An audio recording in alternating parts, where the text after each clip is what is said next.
D'abord d'avoir réussi à organiser ce congrès. Je sais que c'est compliqué en ce moment, je sais que c'est difficile. On avait eu l'occasion de se rencontrer, j'avais rencontré votre mari, Madame Le Cornu, il y a quelques mois, et je sais qu'il y tenait beaucoup.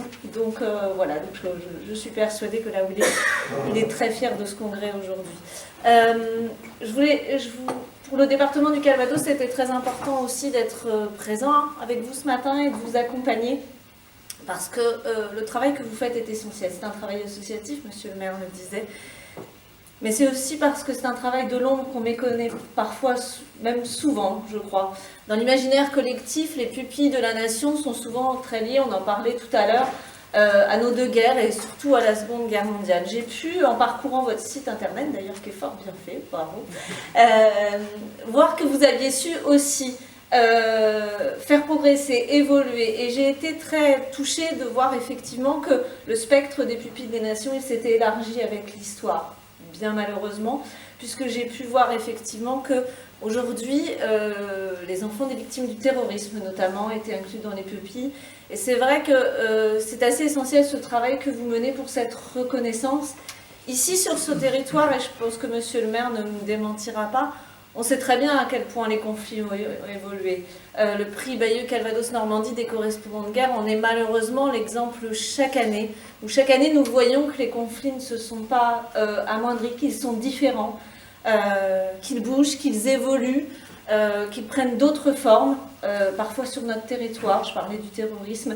Et le travail que vous faites pour reconnaître notamment ces enfants et ces victimes du terrorisme est essentiel.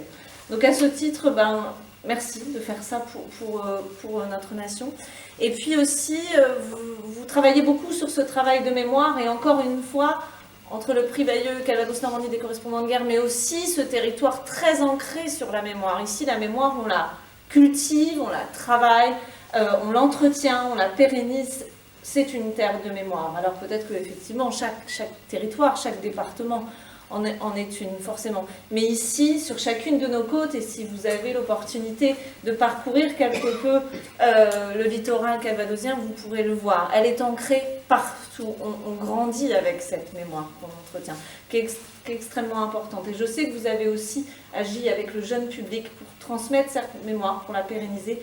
Et ça, au département du Calvados, on y tient beaucoup. C'est essentiel. Je crois que c'est aussi comme ça qu'on construit notre histoire, qu'on construit une histoire commune. C'est aussi comme ça qu'on évite parfois, je l'espère, des répétitions dont on peut se passer.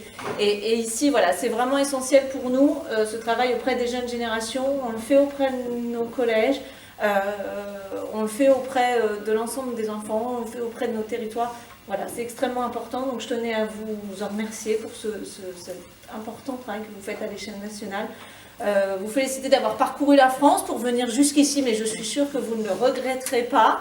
Je crois que vous allez pouvoir voir au sein d'une même journée comment le temps est évolutif et comment ses couleurs diffèrent au cours de la journée, mais vous allez voir, c'est magnifique. Donc passez un très bon congrès et encore merci à vous. Merci.